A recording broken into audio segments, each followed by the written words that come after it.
All right, so in this section, we're going to talk about manifest destiny, the impending crisis.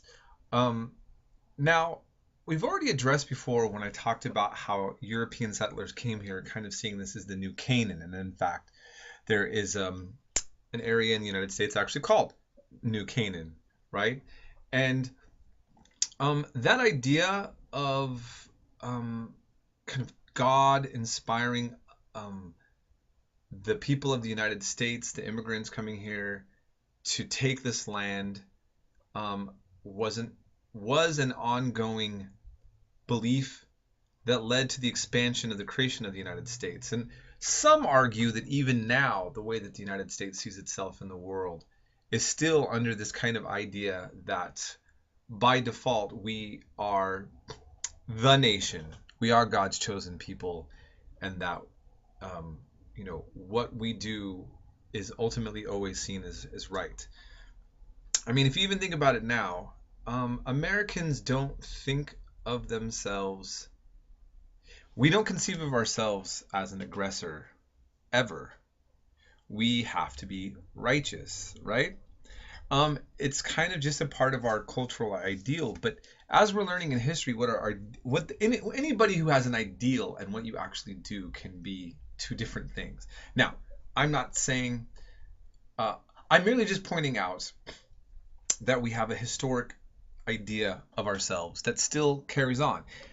And just as back then, now you will read of people, you will hear them speak, and they will defend this legacy, or they will perhaps claim that it's all BS, hypocrisy, maybe even an abuse of religion and grotesque nationalism.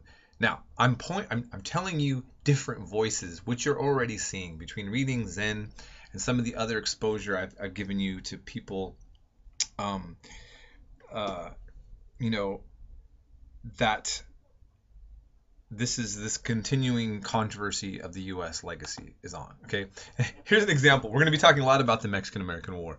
This was an ad that okay, Absolute Vodka is a Swedish product, but they're wanting to in capitalism you try to target your audience that you think a way to get sales. This was very offensive and controversial to the United States, but for Mexicans this was like dead on humor, right? um I have on here, should we all talk about this or just have a drink? And if you notice the map, it says in an absolute world, because this is Absolute Vodka. Now, are you looking at the map? This is the map of Mexico before the United States took the land by force from Mexico. And, in other words, in an absolute world, the way the world was supposed to be according to a Mexican nationalist narrative, right? Okay, you feel me on this? So we'll see about this. The thing is, I'm not going to resolve this with us here, and this is a very contentious issue. We all know that for a fact that right now, one of the most controversial aspects of American political life is what to do about several million undocumented workers, mainly coming from Mexico, who are not considered legal citizens. And of course, Donald Trump has made his statements very strongly that were offensive to Mexican people and in bad taste to many, even on the Republican Party. But ultimately, this is a contentious issue. And for Mexican nationalists, it's quite simple. The United States took all of this land from Mexico in a way far harsher than just the idea of Mexicans coming to work here. So what's America's problem, meaning the United States? Well, that's not the only voice of a Mexican nationalist narrative, but we're going to learn now. We're going to see this from the other side. And regardless of what our position is on this, I would argue that most Americans do not understand what happened in the Mexican-American War at all, even though they have extremely strong opinions one way or another about Mexico and Mexicans. So I think this will be a very good opportunity for all of you, no matter what your positions are, to get an understanding of what's happened, and then to realize that even with a better knowledge of it, you know, um, it doesn't necessarily mean that your politics are going to change in an extreme way. But I think you will definitely be, it's. I hope as you're learning, the more educated you are in what's actually established that we can agree on, that as a fact, then we have our various interpretations about how to perceive it. But we can agree on certain sets of things that are not debatable, right? Okay, and that's where I want to get you to. All right. So, the presidents, I've kind of brushed over certain ones, and I'm going to get into Polk. But instead of actually showing a good chunk of this video here, I just want to kind of make it known that I am kind of bypassing several things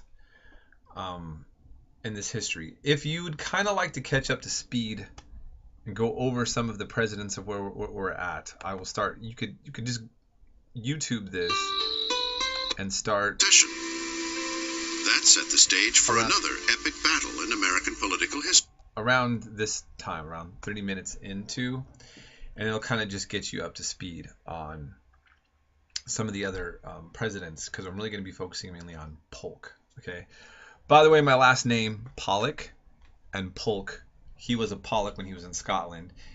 He was another Scots-Irish president that came from Scotland, bounced into Ireland at the expense of the Irish, as I talked about, and became a part of American life. Anyways, okay. So in these lectures, what I'm going to do is I'm going to be covering some of the fundamental things to pay attention to, intentions that were leading up in the Civil War, and then you're going to watch a very thorough documentary on the Mexican-American War. It's going to really show both sides well. Okay, I think it's a very balanced documentary. I watched it several times. I think it's really got it right on really showing two perspectives. But there's something else going on in Manifest Destiny. So here's what I want to kind of mention. As we keep expanding into the West, we're up against Native Americans, and as you've seen how the United States has been dealing with that, is how they always have. They win by displacing Native Americans, and Native Americans basically getting screwed, period. That's it. And that's the story on that. Pretty straightforward, okay? The other side of this is that remember that we have states that are free states. There's no slavery, and there's slave states. Now, as new states are getting created, as they push west, you have this debate. Are they going to be a free state or a slave state?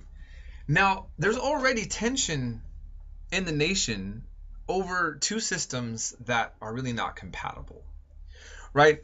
I mean, because you have a slave state and a slave escapes to a free state, and people in the free state says, well, we don't want to send this slave back. We don't believe in slavery. And I mean, right now in the United States, would we send, if there was slavery in Canada or Mexico, and slaves came over, would we want to send them back? Well, maybe some would, but right. I mean, so it created a moral dilemma for citizens and state politicians in the free states. And it became a legal complication because, right, you'd have like a slave owner saying, well, this is my property. This is private property that is now illegally in your hands. You're basically a thief. And by the law, that was true. But then that was a human being, one side was saying. So you see, this was going to never work, to have slavery in some states and not in others. But then you get new states, and then you have this tension. Well, is it going to be a slave state or a free state? And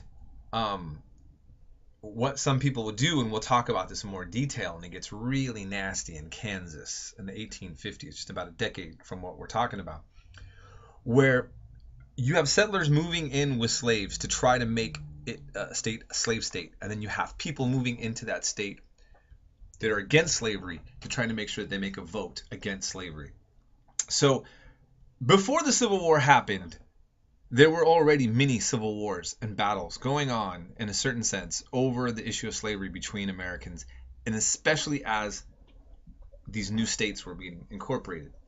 Okay, and so the North was getting more and more against slavery, and the South was making stronger and stronger defenses of it. And we're going to see when we read In Defense of Slavery just that. Really, really strong arguments being made on the Senate floor in defense of slavery. You're going to be shocked and you're going to be blown away, because everybody is, every time I have them read this book, that when we read Defending Slavery, to hear how our own politicians justified the system and what was at stake. Okay, so I'm going to end here and then I'll move on to the next lecture.